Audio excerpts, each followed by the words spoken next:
Hey, no, it's not my birthday, but I am using happy birthday as an example for an important exercise. I just finished a book called Jazz Ear Savvy, and Jazz Ear Savvy expands on some of the ear training, or what I like to call ear strengthening exercises of trombone improvisation savvy.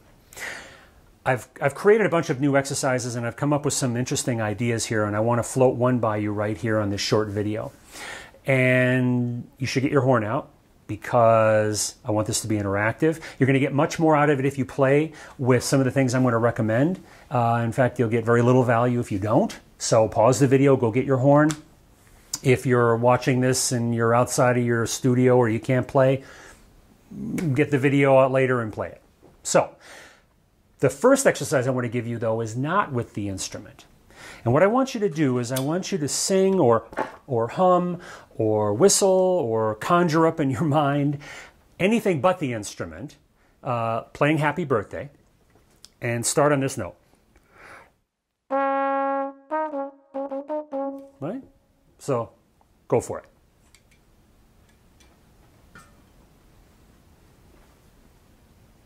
Okay. Not hard, right? You were born to play, to sing Happy Birthday. And I choose this tune because I think of any tune on the planet, this one is solidified in everybody's mind.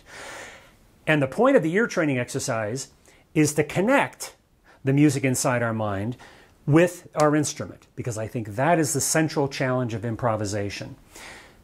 How close is your musical mind and the ideas you have in there to coming out of your instrument, right? I mean, when you're first starting out and learning to improvise, they're very far apart, right? You've got some ideas in your head. They may not be fully baked, but there are certainly ideas that just are not coming out of the instrument to the masters, who is one and the same. Whatever is on their mind, you know, Sonny Rollins, what comes out of his instrument is what's on his mind, right?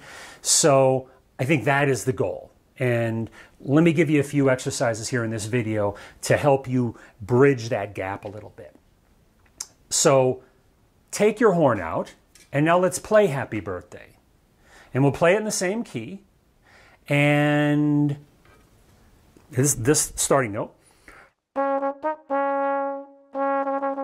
Find that note, right? 1, 2, 3, 1, 2.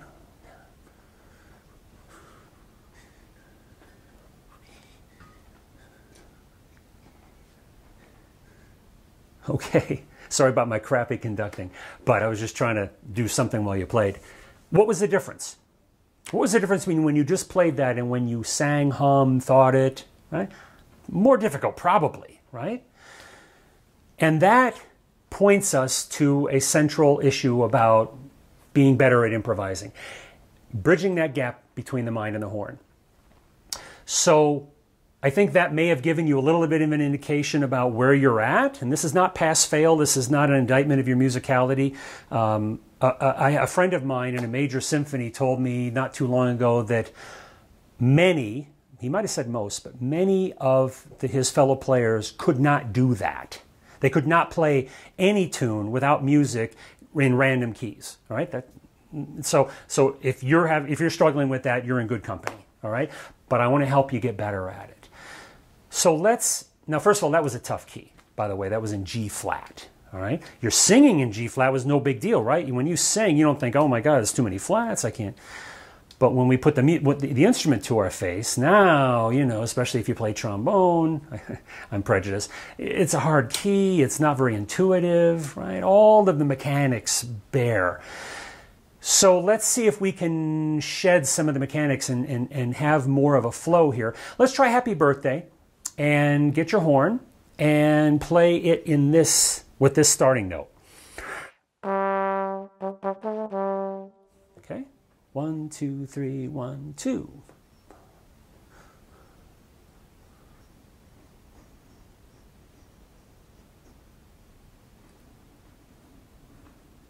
All right. Again, if you couldn't keep up with my crappy conducting, it just means that it's not quite as intuitive as you want it to be, right? And especially if you were in a place where you're...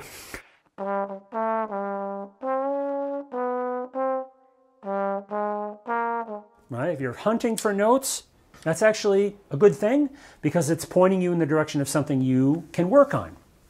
Now, if that was too simple, let's try and complicate it a little bit. I'm going to give you a few further complications here to take with you. The next one is, let's just play it in another key. And if you look at the circle of fifths, there it is. We just played Happy Birthday in the key of C. You're at 12 o'clock, right? Let's call that the easiest key.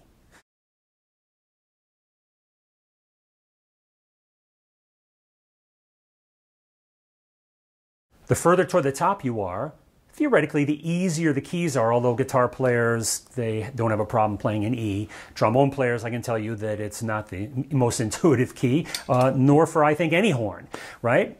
But a good way to practice this exercise is maybe work your way around the circle of fifths. Now, if you're a superstar and you can play in G flat, no problem, I'm going to give you a couple of other exercises that will give you a challenge. But for now, let's play Happy Birthday, okay?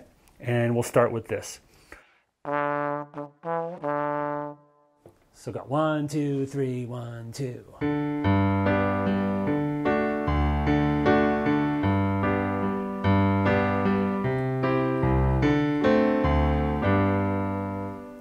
And I'm conducting you because I want to move through it fast. First of all, I feel like a dope just sitting and doing nothing on the video. But again, I'm pushing you just to get it flowing. And again, if it's not flowing, congratulations, you learned something about your playing. If it did flow, move your way around the circle of fifths on the right side and on the left side. Let me add a little complication to it. So you just played with the harmony. What happens if you play the melody in a different key than the harmony? And we won't go too crazy because, again, the further away on the circle of fifths you get, the more obtuse the harmonies become. But the benefit of that in this exercise is it forces you to even be more solid with the key of the melody. But let's go back to our key where our first note is this. Okay, we're going to play that, but I'm going to play a slightly different harmony using 1, 4, 5. I'm going to go a click to the left on the circle of fifths. All right, it's going to sound a little odd, but it still works. But let's see if you can stay on the straight and narrow with the melody. All right, so 1, 2, 3, 1, 2.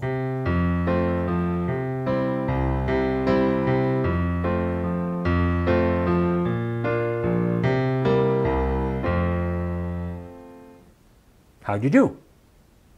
Okay, let's try another one. Let's this time try with some reharmonizing.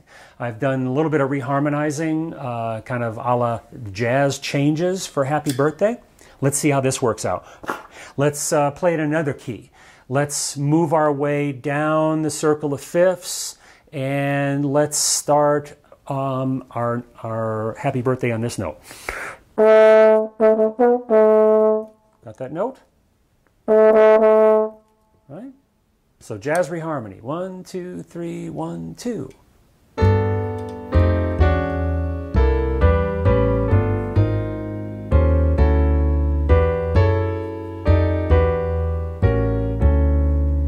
Different, right? How'd you do? Did it throw you off? If not, great. If not, when you go to practice the next time, play, and it doesn't matter if it's Happy Birthday, you can play Jingle Bells, you can play whatever melody is firmly in your mind. Yeah, I don't suggest this on things like, you know, Along Came Betty, unless you really know the tune.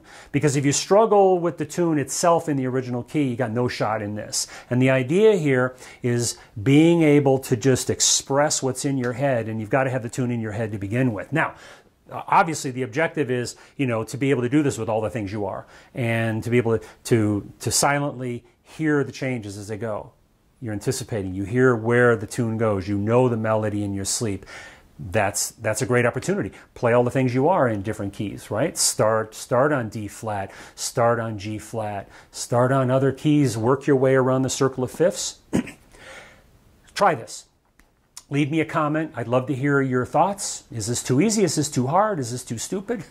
Does it help you? How does it help you? What could help you more? Give me some comments and sign up for my YouTube channel because I'm going to do a lot more of these types of videos. And I hope it helps you. Good luck with your improvisation. Thanks.